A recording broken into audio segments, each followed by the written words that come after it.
ये जो टॉक्सिक लोग हैं ना, ये जहालत के बाप होते हैं। ये बड़ी इंपॉर्टेंट बात मैंने कही। अबू जहल, उसकी मिसाल भी इसमें आ गई। ये जहालत के फादर होते हैं।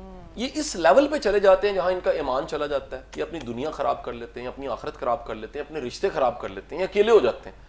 ये आखिर में तन्हाई का शिकार हो जाते हैं, इनके बच्चे इनको छोड़ जाते हैं, इनके दोस्त इनको छोड़ जाते हैं, और आखिरकार ये कह लीजिए एक कसम पुसरी की और बड़ी गुर्बत की और बाज़ औक़ात तन्हाई की जिंदगी जीते हुए गुमनामी में मर जाते हैं। ये टॉक्सिक लोग जो हैं, इनके साथ चलना बड़ा मुश्किल होता है, क्योंकि इंसान इंसान के साथ नहीं रहता, इंसान इंसान की आदतों और फितरत के साथ रहता है। और अगर किसी की फितरत में बदबू है तो किसी बदबूदार इंसान के साथ रहना बड़ा मुश्किल है। मैंने आज 9 बदबुओं का तस्करा कर दिया आपके सामने। और काफ़ी सारे लोगों ने अगर अपने अंदर ये चीज़ महसूस की हो कि ये वाली चीज़ हमारे अंदर है, वक्ती तौर पर होना अलग बात, मुस्तकिल, तो उसका कोई हल हो सकता है? अच्छा देखिए, उसमें ना एक बड़ी इंपॉर्टेंट चीज़ है कि सबसे पहले तो हमने बचना सीखना है जी। बचने सीखने के लिए physical distance is the best solution.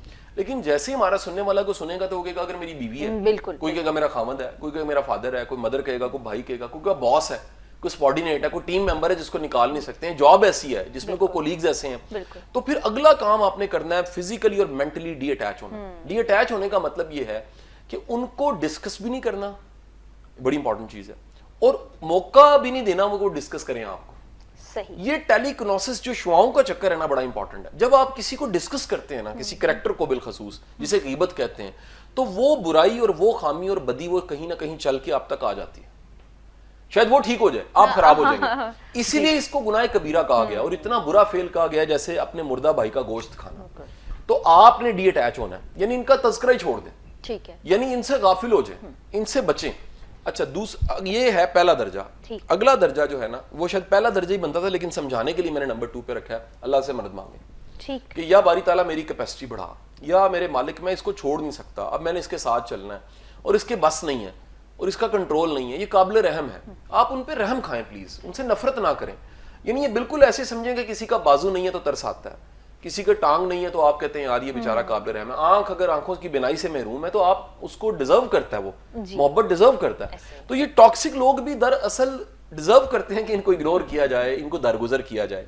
फिर नेक्स्ट दर्जा आ जाता है कि एक स्ट्रेटेजी बनाएं कि इनके साथ सिर्फ काम तक हमने रहना है और उससे ज्यादा हमने इन्वॉल्व नहीं होना। फिर अगला दर्जा इससे एज ए प्रिंसिपल सीखें, रोल प्ले किया करें और निकल जाएं। सही। जैसे मिसाल लीजिए, एक साहब थे तो उनकी बेगम साहबा बीमार थी और बड़ी टॉक्सिक हो गई, पहले नफसियाती मरीज बनी, फिर टॉक्सिक हो गई, रिश्ता बड़ा टॉक्सिक हो गया। अब उनके 2 बच्चे थे, वो कहते हैं मैं ना छोड़ सकता हूँ, बच्चे बड़े हो चुके हैं। मैंने उन्हें कहा जी आप एज ए प्रिंसिपल सीख लें।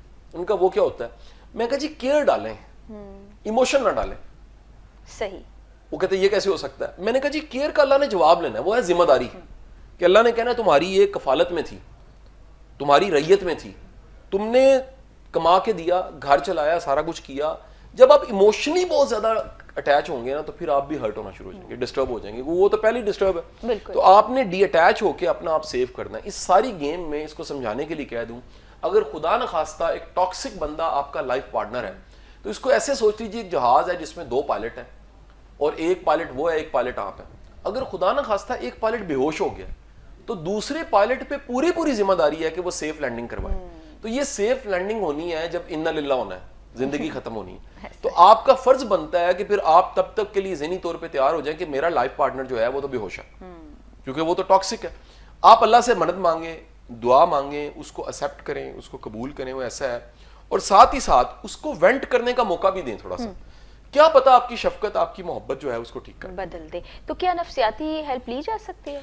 देखिए, ये सब के सब जो मैंने चीजें बताई हैं, अगर ये शदीद खास हद तक ज्यादा हो गई हैं, यानी आपकी फंक्शनिंग डिस्टर्ब हो गई है और इर्द गिर्द के लोग भी डिस्टर्ब होने लग पड़े हैं, फिर तो हेल्प लेनी चाहिए। बिल्कुल ठीक है। ये सब यानी कह लीजिए ये दरअसल दिल की बीमारियां हैं जो रूहानी बीमारियां बन जाती हैं, दिल की बीमारियां जो नफ्सियाती बीमारियां बन जाती हैं। हमें लगता है ऐसे जैसे नफ्सियाती बीमारियां और दिल की बनती नहीं। पहले दिल में तंगी आती है, फिर हसद होता है।